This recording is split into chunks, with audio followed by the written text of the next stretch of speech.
Well, hello my 12th graders. I hope आपके board के exams खत्म हो गए होंगे and I'm hoping they went well. Now keeping all of that aside, today's video is going to be very important for you क्योंकि आज हम बात करने वाले हैं CUET के लिए. So make sure you watch this video till the end.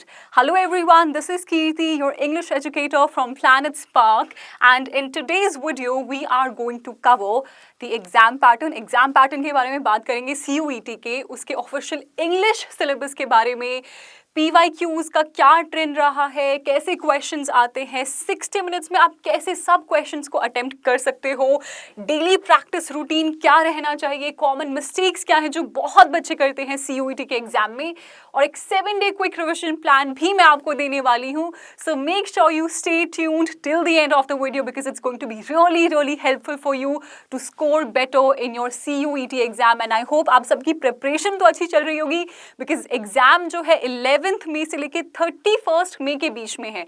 तो मेक श्योर आप एग्जाम के लिए अच्छे से प्रिपेयर करते रहो. Meanwhile let's discuss this. सबसे पहले हम सिर्फ इंग्लिश के बारे में बात करने वाले हैं आज. तो इंग्लिश का जो आपका सेक्शन है उसमें 50 MCQs होने वाले हैं. पहले क्या होता था, आई थिंक 60 MCQs आते थे जिसमें से 50 आपको अटेम्प्ट करने होते थे. बट अभी दोबारा से जो है एग्जाम पैटर्न चेंज हुआ है जिसमें you have to attempt all the 50 MCQ questions. सब कंपल्सरी है, कोई ऑप्शंस और नहीं होंगे आपके पास, और आपको सिर्फ 60 मिनट्स मिलेंगे पर टेस्ट, पर क्वेश्चन पेपर. ठीक है, तो आपको 50 क्वेश्चंस अटेम्प्ट करने हैं इंग्लिश के विद इन 1 आवर. तो आई होप आप इस चीज से ये अंदाजा लगा सकते हो कि 50 MCQs विद इन 1 आवर, तो प्रैक्टिस कितनी ज़्यादा ज़रूरी है, स्पीड एक्यूरेसी कितनी ज़्यादा ज़रूरी है.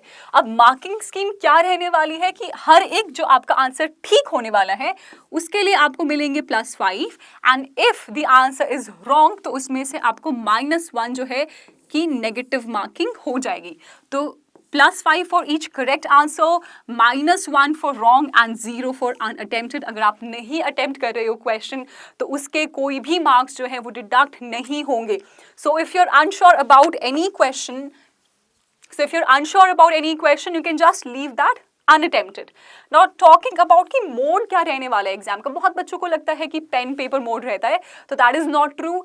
CUET जो है CBT मोड में होता है. That is a computer based test. आपके साथ आपके सामने एक कंप्यूटर होगा, उस पर क्वेश्चंस आएंगे स्क्रीन पे, and then you will have to attempt those questions. English के सेक्शन में I am repeating again 50 MCQs with in 60 minutes, 5 marks for correct, -1 for wrong and 0 marks for unattempted questions. Now let's move on and talk about कि English के syllabus में क्या क्या चीज़ें हैं. अब ये जो है ये ऑफिशियल सिलेबस से मैंने उठाया है, तो क्वेश्चंस जो है इंग्लिश लैंग्वेज के वो इन सब टॉपिक से आने वाले हैं, लेकिन इन सब पे लिमिटेड नहीं रहेंगे. इसके बाहर भी पूछ सकते हैं बट ये तो आएगा ही आएगा एग्जाम में. तो सबसे पहले बात करते हैं रीडिंग कॉम्प्रिहेंशन की. इसमें 3 टाइप के पैसेजेस होने वाले हैं जिनकी मैक्सिमम वर्ड लिमिट जो होगी वो होगी 300. तो फैक्चुअल हो सकते हैं, नैरेटिव हो सकते हैं, और लिटरेरी भी हो सकते हैं पैसेजेस. तो डिपेंडिंग ऑन दीज आपसे क्वेश्चंस पूछे जाएंगे and you will have to answer those questions. Now talking about the second portion, ये जो है आपकी वर्बल एबिलिटी टेस्ट करते हैं. दैट इज आपको कुछ सेंटेंसेस दे देंगे जो आपको रीअरेंज करने होंगे. rearranging the parts, rearranging the sentences.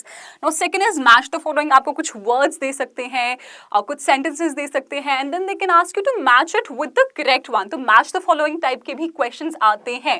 Now choose the correct word. बहुत बार आपको एक blank दे देंगे एक sentence के अंदर, and you'll have to fill the blank with the right word. And last one is synonyms and antonyms. तो synonyms क्या होते हैं? Words which have the same meaning. Antonyms होते हैं words which have opposite meaning. तो इस तरीके के वोकैबुलरी के भी क्वेश्चंस आते हैं. वोकैबुलरी बेस्ड क्वेश्चंस काफ़ी आते हैं, तो आपकी वोकैबुलरी जो है वो बहुत स्ट्रॉन्ग होनी चाहिए CUET के लिए. And like I have mentioned in the previous videos कि आपका जो ये बेस है ये 11th 12th से स्टार्ट हो जाता है. आपको 11th 12th में अच्छे से प्रैक्टिस करना है इंग्लिश, ताकि एंट्रेंस एग्जाम में जो इंग्लिश सेक्शन के क्वेश्चंस है वो आप अच्छे से अटेम्प्ट कर पाओ. So I repeat again, reading comprehension से 300 मैक्सिमम वर्ड्स होंगे एक पैसेज में. फैक्चुअल, नैरेटिव और लिटरेरी टाइप के जो पैसेजेस हैं वो हो सकते हैं. सेकंड पोर्शन जो है वो है वर्बल एबिलिटी का. इसमें sentence rearrangement, sentence transformation, match the following, choose the correct word, fill in the blanks, antonym और synonym वाले questions आपसे पूछे जा सकते हैं. Now जो 2025 में जो question paper आया था for English language, अब हम बात करते हैं उसके बारे में कि कैसे questions आए थे. ओके तो सबसे पहले क्वेश्चंस जो थे they were related to idioms, phrasal verbs के क्वेश्चंस थे. आरसी जो रीडिंग कॉम्प्रिहेंशन है आपका, उसमें आपसे मेन आइडिया पूछा गया, इन्फरेंस क्या है पैसेज का, टोन क्या है पैसेज की, और उसमें से वोकैब के भी क्वेश्चंस जो है पैसेज में पूछे गए हैं. तो एक ओवरव्यू है ये जो है CUET के 2025 वाले क्वेश्चन पेपर से. नाउ फर्स्ट इज कि रीडिंग कॉम्प्रिहेंशन के पैसेजेस जो लास्ट ईयर आए थे 2025 में, तो वो थे 3 शॉर्ट पैसेजेस मैक्सिमम 300 वर्ड्स के, और उसमें टोटल थे 12 क्वेश्चंस. तो नेक्स्ट की बात करें तो वोकैबुलरी और यूसेज वर्ड्स इनके आए थे 20 क्वेश्चंस. नेक्स्ट अगर बात करें लिस्ट बेस्ड क्वेश्चंस की, जिसमें आपको मैच द फॉलोइंग या फिल इन द ब्लैंक्स वो सब वाले क्वेश्चंस जो है उनके आए थे 10 क्वेश्चंस. और बाकी जो 8 क्वेश्चंस हैं they were from parajumble, that means rearranging the sentences. तो 12 क्वेश्चंस रीडिंग कॉम्प्रिहेंशन के, जिसमें 3 शॉर्ट पैसेजेस थे, 20 questions from vocabulary and usage, 10 questions जो थे वो लिस्ट बेस्ड क्वेश्चंस थे, and 8 questions were parajumbles. Now moving on, एक बार ट्रेंड देख लेते हैं कि सबसे ज्यादा क्वेश्चंस जो है वो किस सेक्शन से पूछे गए. Like I explained in the last one, सबसे ज्यादा क्वेश्चंस आए थे वोकैबुलरी और यूसेज के, दैट इज 20 क्वेश्चंस. 20 क्वेश्चंस बहुत ज्यादा होते हैं, दैट मीन्स 50 क्वेश्चंस आपके टोटल पूछे जाते हैं. आउट ऑफ दैट 20 जो है वो सीधा वोकैबुलरी के क्वेश्चंस हैं. देन रीडिंग कॉम्प्रिहेंशन के 3 पैसेजेस आए थे जिसके 12 क्वेश्चंस थे, लिस्ट बेस्ड के 10 क्वेश्चंस थे, और पैराजम्बल्स जो है 8. तो आपको इधर से क्लियर आइडिया मिल जाएगा कि आपको सबसे ज्यादा फोकस कहाँ करना है. अगर आपके पास टाइम भी कम है तो वोकैबुलरी और रीडिंग कॉम्प्रिहेंशन पे आपको सबसे ज्यादा ध्यान देना है, because that makes up for more than half the question paper, more than half the questions that are asked in the exam. तो यहाँ सबसे ज्यादा फोकस करना है. अभी जल्दी से रीडिंग कॉम्प्रिहेंशन के बारे में बात करते हैं. Like I mention, factual, narrative और लिटरेरी टाइप के पैसेजेस आएंगे अप टू 300 वर्ड्स. आपसे क्वेश्चन में मेन आइडिया पूछ सकते हैं, डिटेल पैसेज के अंदर से कुछ क्वेश्चन पिक कर लेंगे, इन्फ्रेंस, पैसेज की टोन कैसी है, और पैसेज में से कुछ वर्ड्स पिक करके वोकैबुलरी के क्वेश्चंस आपसे पूछ सकते हैं. तो आज हम बात करेंगे सबसे पहले कि रीडिंग कॉम्प्रिहेंशन के जो क्वेश्चंस हैं आप उनको कैसे अटेम्प्ट करोगे. सबसे पहले आप, like I always say, read the questions first. Question पढ़ के आपको ये पता लग जाएगा कि आपको पैसेज में क्या ढूंढना है. आप जब सबसे पहले पैसेज पढ़ते हो तो it becomes a waste of time, क्योंकि आपको नहीं पता है कि आपको पैसेज में क्या ढूंढना है. So always read the question first, और दोबारा उसका सेकेंड स्टेप क्या होना चाहिए, फिर आप पैसेज को बहुत अच्छे से डीपली पढ़ोगे and you will underline the passage. जहाँ जहाँ आपको लग रहा है कि ये इंपॉर्टेंट चीज़ है, आपको वहाँ उसको अंडरलाइन करना है पैसेज को. ओके तो यूल रीड क्वेश्चंस फर्स्ट, फिर आप स्कैन करोगे पैसेज को, अंडरलाइन करोगे कि चीज़ों को, वर्ड्स को, टर्म्स को, या फिर कोई डेटा है तो, एंड आफ्टर दैट आप क्वेश्चंस पे वापस जाओगे, और जो ऑप्शंस आपको दिए गए हैं MCQ में you will try to eliminate. सबसे बेस्ट मेथड है MCQs को अटेम्प्ट करने का जो है एलिमिनेट मेथड. जो आपको लग रहा है कि ये आंसर नहीं है, remove those. Okay and then you decide the answer later. Now moving on, verbal ability से कैसे क्वेश्चंस आते हैं. अब सबसे पहले एक चीज जो बहुत इंपॉर्टेंट है कि आपको जो वर्ड लर्न करने हैं उनका रट्टा मत मारो. Don't memorize it. ओके आपको रूट्स पे फोकस करना है. हर एक वर्ड के कुछ रूट्स होते हैं. अगर आपको रूट्स समझ में आ गई है वर्ड्स की, तो आप इजीली कोई भी वर्ड जो आपको पता भी नहीं है जिसका मतलब, आप उसका भी मतलब गैस, एटलीस्ट गैस तो कर लोगे, कि गैस करके आप उसका आंसर कर पाओगे. तो मेक श्योर रोट लर्निंग पे फोकस नहीं करना है, रट्टा नहीं मारना है. Try to understand the roots of the word. एक बार रूट्स समझ लोगे तो इजीली कोई एक नया वर्ड भी आ रहा है जिसका मतलब आपको नहीं पता है, you will be able to answer that also very very easily. Now verbal ability में पैराजम्बल्स आते हैं. ओके। मैच लिस्ट आती है जिसमें इडियम्स आपको एक साइड दे देंगे, उनके मीनिंग्स दे देंगे, या फ्रेजल वर्ब्स और उनके मीनिंग एक साइड दे देंगे, या फिर वर्ड और मीनिंग एक तरफ, and you'll have to match those. Now prepositions वगैरह, pronouns, connectors के भी questions आते हैं, and like I've mentioned before from vocab, synonyms और antonyms के भी questions आते हैं, so you have to focus on that। अब एक मैंने starting में आपको बोला था कि मैं एक आपको एग्जाम की strategy दूंगी, 60 minutes में आप अपना एग्जाम कैसे attempt कर सकते हो, तो this is how you can divide your time। सबसे पहले you'll start with reading comprehension, क्योंकि आपको फ्रेश माइंड से रिफ्रेश्ड होके अच्छे से आपको ये पैसेजेस के क्वेश्चंस अटेंड करने हैं, क्योंकि थोड़ा सा और ध्यान लगता है पैसेजेस को पढ़ने में। तो will start with the passages first always, और उसको सिर्फ 18 मिनट दो। एक पैसेज जो है आपको 5 से 6 मिनट के अंदर खत्म करना है, नॉट मोर देन दैट। उसके बाद आते हैं give 6 minutes to para jumbles, 8 question आते हैं। अगर 45 सेकेंड भी दोगे एक क्वेश्चन को तो भी बहुत ईजिली हो जाएगा। सो 6 minutes फॉर पैरा जम्बल्स। अब list based question, match the following वाले क्वेश्चंस के लिए 10 minutes, 1 minute for each question is enough. Last में जो है वो कैब और यूसेज करो, क्योंकि ये बहुत डायरेक्ट क्वेश्चन है, आपको आता है या नहीं आता है, राइट? ज़्यादा सोचना समझना नहीं है।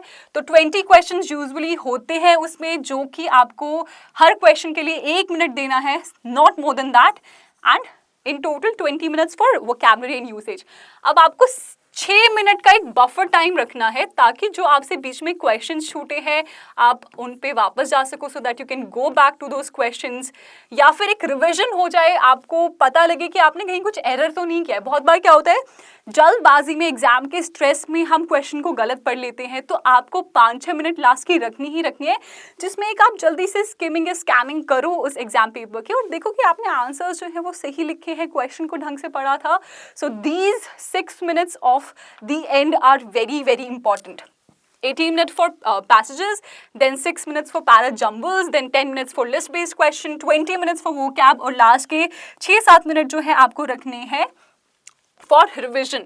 तो अब डेली आपको क्या करना है, मैं आपको एक प्रॉपर प्लान बना के दे रही हूँ, आपको बस क्या करना है, इसको अच्छे से फॉलो करना है। इतना तो कर सकते हो, सब खिचड़ी मिल रही है थाली पे तो सीधा खाना ही है, तो अच्छे से प्रैक्टिस कर लेना। हर एक दिन आपको एक रीडिंग कॉम्प्रिहेंशन है जो उसको प्रैक्टिस करना है। अब प्रैक्टिस कैसे करना है, स्टॉप वॉच में टाइम डाल के। इससे क्या है, आपको टाइम पे सॉल्व करने की आदत लग जाएगी। आप सीधा ऐसे ही नॉर्मली सॉल्व करते रहोगे तो आपको नहीं पता चलेगा कि आपको कितना टाइम लग रहा है एक रीडिंग कॉम्प्रिहेंशन को सॉल्व करने में। तो मेक श्योर कि whenever you are solving the question, आप जब भी प्रैक्टिस कर रहे हो तो साथ में एक स्टॉप वॉच खोल के बैठ जाओ और देखते रहो कितना टाइम लगा रहे हो, राइट? और आपको उस टाइम को कम करना है जितना आप कम कर सकते हो, और 5-6 मिनट के अंदर अंदर आपको सॉल्व करना है इसको for one passage of course. Now moving on, हर रोज 10 मिनट आप नए वर्ड्स पढ़ो, रूट्स रिवाइज करो उनके, एंड हर दिन आपको 10 मिनट पढ़ने हैं ईडियम्स और फ्रेजल वर्ब्स। उनको पढ़ो, उनके मतलब पढ़ो, और try to make sentences with them. आप उसको यूज करो सेंटेंसेस में। जब तक आप वो नहीं करोगे आप नहीं याद कर पाओगे फ्रेजल वर्ब्स, क्योंकि बहुत सारे होते हैं, ईडियम्स भी और फ्रेजल वर्ब्स भी। और बहुत बार तो क्या होता है, phrasal verbs take off, take in, take on बहुत सिमिलर लगते हैं, तो जब तक आप इनको प्रैक्टिस नहीं करोगे इनको एस भी नहीं कर पाओगे। Now next 10 minutes you have to give for your para jumbles, ठीक है? आप गूगल पे सर्च करोगे, इजीली ये सब चीजें आपको मिल जाएंगी फॉर प्रैक्टिसिंग, ठीक है?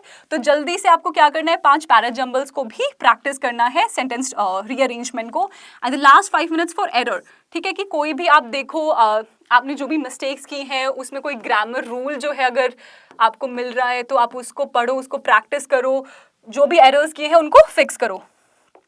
तो 45 मिनट्स का मैंने आपको हर रोज का एक स्ट्रैटेजी बता दी है कि how you have to practise. Now आपको कॉमन मिस्टेक्स क्या अवॉइड करनी है इन द क्वेश्चन पेपर, बहुत ओवर रीड नहीं करना है आपको आरसी को, वरना आपका सारा टाइम जो है सिर्फ रीडिंग कॉम्प्रिहेंशन में वेस्ट हो जाएगा, and we do not want that, क्योंकि बाकी के जो आपके क्वेश्चंस है वो रह जाएंगे। So don't over read the RC, और ब्लाइंड गेस नहीं करना है, अच्छे से पढ़ो, क्वेश्चन को एलिमिनेट करो and then tick the right answer, ठीक है? बहुत बार बच्चे कॉन्टेक्स्ट को इग्नोर कर देते हैं। बहुत बार क्या होता है, पैसेजेस में जो वर्ड्स लिखे होते हैं उनके जब मीनिंग पूछते हैं तो अगर आप उस वर्ड के अराउंड जो सेंटेंसेस है उनको पढ़ोगे तो you will be able to guess the meaning of it. तो कॉन्टेक्स्ट को इग्नोर कभी नहीं करना है, इंस्ट्रक्शंस को स्किप नहीं करना है। बहुत बार एग्जाम की पैटर्न चेंज हो जाते हैं। तो आपको सबसे पहले क्या करना है, इंस्ट्रक्शंस को अच्छे से पढ़ना है। और नेक्स्ट इज कि आपको जो ट्रेंड एनालिसिस है वो करना है, which I have already done for you. तो आपको एक आइडिया हो गया होगा कि एग्जाम में क्वेश्चंस जो है वो कैसे आते हैं। अब एक 7 डे क्विक रिवीजन प्लान मैं आपको दे रही हूँ, ताकि आपके एग्जाम से पहले आप एक 7 दिन इसको अच्छे से फॉलो कर लोगे तो बहुत अच्छे से प्रैक्टिस हो जाएगी। आप सबसे पहले पैटर्न देखो, ओके। सेकेंड डे जो है आप रीडिंग कॉम्प्रिहेंशंस जो है उनको प्रैक्टिस करो। डे 3 पे आपको वोकैबुलरी का प्रैक्टिस करना है। ये सब चीजें जो मैं बोल रही हूँ ये प्रैक्टिस है। आई एम होपिंग कि इससे पहले आप अपनी प्रिपरेशन अच्छे से कर चुके हो। ये सिर्फ एक रिवीजन प्लान है। जो भी आपने आरसी के पैसेजेस को प्रैक्टिस किया है कि कैसे टोन इन्फर कर सकते हैं, जो भी आपने नोट्स बनाए हैं आरसी के लिए उनको पढ़ो अच्छे से। फिर एक दिन आप पूरा वोकैब को दो, जो आपने रूट्स पढ़े हैं, रूट वर्ड्स पढ़े हैं उनको पढ़ो एक दिन। फिर एक दिन पूरा इडियम्स और फ्रेजल वर्ब्स के लिए दो। एक दिन पैरा जंबल्स के लिए दो कि कैसे आपको उन क्वेश्चंस को सॉल्व करना है। And then day 6 should be for mix sectional attempting questions. आपको क्या करना है कि कोई भी मॉक टेस्ट उठाओ और उनको प्रैक्टिस करो, डे 6 पे भी और डे 7 पे भी, ठीक है। इन दोनों दिन आपको क्या करना है, सिर्फ मॉक टेस्ट जो है उनको प्रैक्टिस करना है। जितना प्रैक्टिस करोगे उतना आपको अंदाजा होगा कि एग्जाम में कितना टाइम कैसे किस चीज को देना है। बिना मॉक टेस्ट के आप नहीं अच्छे से समझ पाओगे और एग्जाम अच्छा नहीं होगा। तो आई होप आपको बहुत अच्छे से समझ में आ गया है कि CUET का क्या पैटर्न है, उसमें इंग्लिश का क्या सिलेबस है, क्या प्रीवियस ईयर क्वेश्चन पेपर्स में क्या ट्रेंड्स रहे हैं, किस तरीके के क्वेश्चंस आते हैं, कौन से क्वेश्चंस कितने मार्क्स के लिए आते हैं और किसको कैसे सॉल्व करना है, कैसे रिविजन करना है, कैसे एग्जाम को अटेम्प्ट करना है।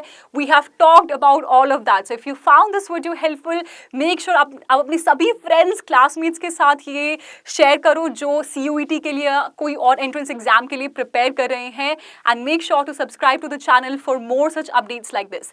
Now before I leave, there is a demo link in the description below, जिससे आप एक फ्री डेमो जो है प्लैनेट स्पार्क के चैनल पे आप बुक कर सकते हो। Yes my dear students, it is absolutely free, कोई पैसा नहीं लगने वाला है। एक डेमो है, लिंक पे क्लिक करो, जल्दी से डेमो को देखो, आपको समझ में आएगा कि आपको कैसे क्या चीजें करनी है आगे फ्यूचर में। Now this is it for today and I will see you in the next video. This is Kirti, your English educator from planet spark. Keep growing, keep learning.